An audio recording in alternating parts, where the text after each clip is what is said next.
Assalamualaikum warahmatullahi wabarakatuh. Jumpa kembali bersama saya Raja Rojali Channel dan Dian Bahtiar, Jak TV. pemirsa. Dalam perbincangan kali ini saya akan mengajak Anda semua bincang-bincang tentang sepak bola timnas Indonesia. Assalamualaikum Pak. Assalamualaikum warahmatullahi wabarakatuh. Beliau adalah salah satu jurnalis yang sudah kita ketahui yang di Jak TV. Kita akan bincang-bincang. Pak Dian Bahtiar, bagaimana pendapat ataupun pandangan Bapak tentang pemain timnas Indonesia yang sekarang ini katakanlah lebih banyak presentasinya diisi pemain naturalisasi ataupun diaspora? Apa pendapat Bapak? Menurut saya sih, mari kita sudahi Ya, ya. pembicaraan tentang pro kontra naturalisasi dan pemain lokal ya. Karena satu, mereka itu warga negara Indonesia. Ketika mereka sudah mengucapkan sumpah setia kepada NKRI, kemudian mereka menggunakan kaos dengan Garuda di dada, Indonesia di dada, mereka ya. sudah orang Indonesia. Gitu. Jadi menurut saya tidak relevan lagi untuk membenturkan naturalisasi dengan pemain lokal. Justru harusnya bisa dilihat secara positif, ini menjadi meningkatkan kompetisi gitu loh. Untuk bisa masuk ke timnas itu sekarang menjadi sangat-sangat ketat gitu. Itu satu, Bang Rojali. Kemudian kita harus belajar juga ke timnas Prancis. Mayoritas pemain Prancis itu imigran dari Afrika. Walaupun Prancis termasuk negara besar. Walaupun negara besar di Eropa seringkali menjadi juara dunia dan juara Eropa, juara Eropa. Itu yang saat ini 15 pemain timnas Prancis itu keturunan Afrika. Keturunan Afrika semua ya. Zidane kalau tidak salah Ya. itu keturunan Aljazair. Aljazair. Pemain legendaris Platini orang Italia. Gitu. Jadi menurut saya hal semacam itu ketika sudah sumpah setia menjadi warga negara Indonesia sudah selesai. Sudah selesai. Kemudian kita tengok negara jiran kita, negara Malaysia, naturalisasi sudah dilakukan sejak tahun 84. Iya, benar-benar. Bang Rojali. Mereka saat ini setengahnya pemain naturalisasi. Iya. Kemudian timnas Vietnam, penjaga gawangnya kalau tidak salah, Iya. nanti bisa dicek itu orang keturunan Ceko. Orang Ceko ya. Iya, jadi hampir tidak ada negara di dunia itu yang serius dengan timnya. Itu mereka rata-rata menggunakan naturalisasi. Nah, yang naturalisasi di kita ini kan bukan sekedar orang asing, Ya, tapi benar keturunan sekali. Indonesia. Keturunan Indonesia. Jadi agak beda juga yang dikehendaki PSIS dan Ya. Sintayong. Jadi menurut saya sudahi saja dikotomi ini. Ya. Mari kita ke depan fokus untuk meningkatkan sepak bola kita. Dan lagi pula kalau kita mengandalkan pemain lokal kan Bang Roger lihat. Kapan bisa? Iya, Kalau udah ketemu tadi tinggi Bang gitu Roger ya. bilang Iya. kan prestasinya sudah meningkat Ya. sekarang. Udah gitu kan kualitas liga kita kan tidak terlalu bagus. Bagus sekali. Ya. Masih banyak, pernah ada skandal Ya.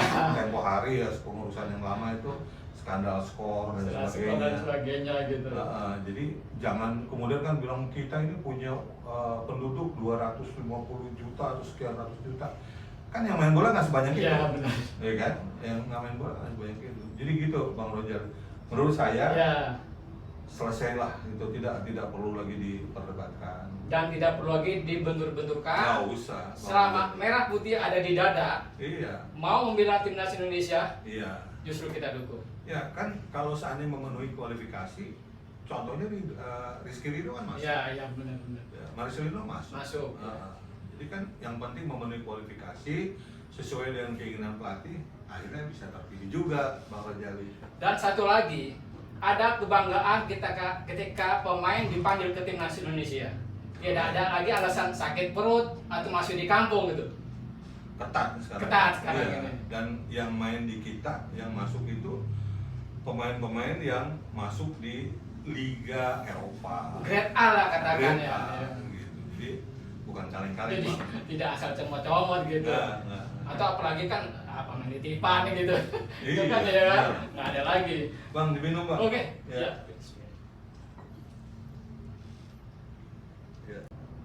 Pandangan Bapak atau pendapat Bapak selaku jurnalis Tom Haye Sandy Walsh. Sandy Walsh. Itu untuk pemain naturalisasi. Iya. Nah, untuk pemain lokalnya siapa nih, Pak?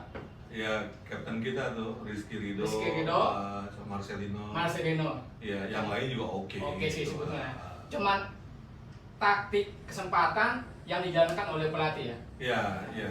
Ya karena lebih banyak diberikan kesempatan, jadi perhatian kita terhadap dua pemain itu juga memang jadi lebih memang besar bagus ya.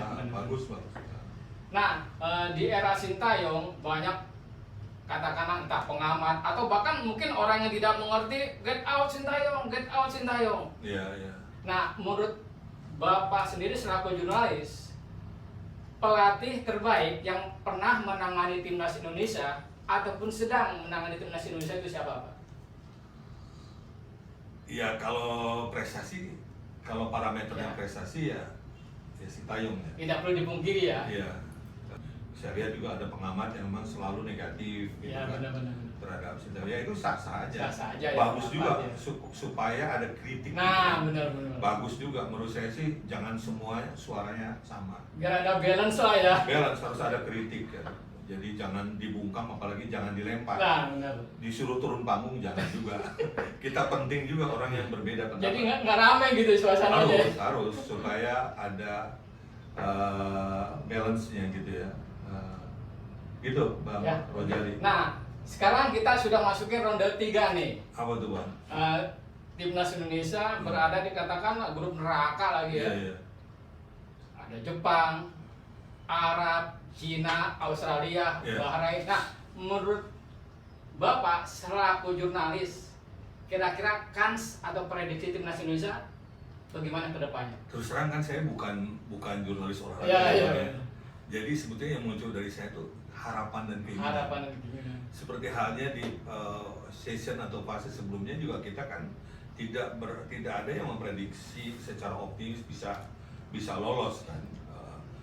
Siapa yang berani mengatakan memprediksi Indonesia bisa mengalahkan Korea Selatan? Kan nggak ada. Australia kalah juga begitu ya. Nggak kebayang. Ya. Barangkali pelatihnya sendiri Sintayong juga kaget. Ya. Bagaimana kita sangat-sangat anaknya sangat-sangat patriotik, Ya. sangat percaya diri, bisa mengalahkan kesebelasan yang langganan masuk ke putaran Piala Dunia seperti. Kalau bilang Asia kan Jepang dengan Korea Selatan kan sangat-sangat sangat diunggulkan, diunggulkan. gitu. Nah kita juga nggak tahu. Jadi saya tuh lebih banyak ke harapan bisa masuk 2 besar atau kalau nggak masuk 3 atau 4 besar sehingga masih ada kesempatan untuk bertanding kembali. Syukur-syukur bisa langsung masuk ronde 3 Syukur-syukur ya. bisa masuk. Kita nggak pernah tahu, Siapa tahu strategi Sintayong untuk memperkuat striker murni dan mencari striker murni ini bisa tercapai dan kita betul-betul kuat di semua lini. Itu. Kemudian yang kedua Bang Rojali, Ya. mungkin ada bagusnya juga jadi underdog. Ya, Oh, pertama iya. orang tidak Iya. begitu tahu tentang pemain Indonesia. Iya. Kemudian memandang sebelah mata. Nah, itu. Bisa jadi itulah yang membuat Nah, mereka yang jadi buat- lengah. Iya, benar. Ketika ketemu dengan Indonesia, tapi ketemu dengan negara kuat seperti Jepang dan negara yang lainnya lah, pasti cara berpikir, kesiapan dan semuanya kan kemungkinan beda. Ya. Gitu. Mungkin itu jadi blessing, jadi keuntungan buat Keuntungan kita. buat kita semua karena dianggap underdog ya. Karena dianggap Iya. underdog gitu. Pemirsa, isinya gambarannya daging semua. Satu lagi nih Pak, satu Apa? lagi sebelum ya mungkin ada pesan dengan Ketua Umum PSSI Bapak Erick Thohir agar terus kan beliau kan juga banyak dahulunya tuh Pak. Nah, mungkin ada pesan agar beliau tetap survive. Ya Pak Erick itu kan bos saya Pak. Jadi Siap. kita sangat yakin beliau pasti punya rencana, pasti menginginkan yang terbaik untuk dunia sepak bola dan untuk bangsa Indonesia. Karena ini olahraga yang sangat disukai bangsa Indonesia Benar dan sekali. kita memang perlu satu event yang membuat kita bangga sebagai bangsa Indonesia. Itu penting. Semua orang ketika timnas kita berlaga langsung menyatukan. Nggak ada lagi friksi politik, nggak ada lagi beda partai, nggak ada lagi beda daerah. Kesebelasan kita antaranya berantem. Tapi ketika timnas maju semua mendukung. Tidak ada Persib, tidak ada Persija, semua mendukung. Nah mungkin momen ini penting juga secara politik Ya, kebangsaan. sekali. Gitu loh Bang Rojali. Pak Erick Thohir selaku Ketua Umum Timnas Indonesia, salam dari kami semua, doa dari kami semua, tetap semangat, tunjukkan bahwa PSSI jauh terbang ke angkasa seperti Garuda yang terus melangit. Ya, pemirsa, demikianlah bincang-bincang saya dengan Bapak Tian Batiar selaku pengamat. Akhirul kalam, wabillahi taufiq wal hidayah, wassalamualaikum warahmatullahi wabarakatuh. Wassalamualaikum warahmatullahi wabarakatuh. Sampai jumpa kembali di konten berikutnya. Terima kasih banyak. Ya. Alhamdulillah.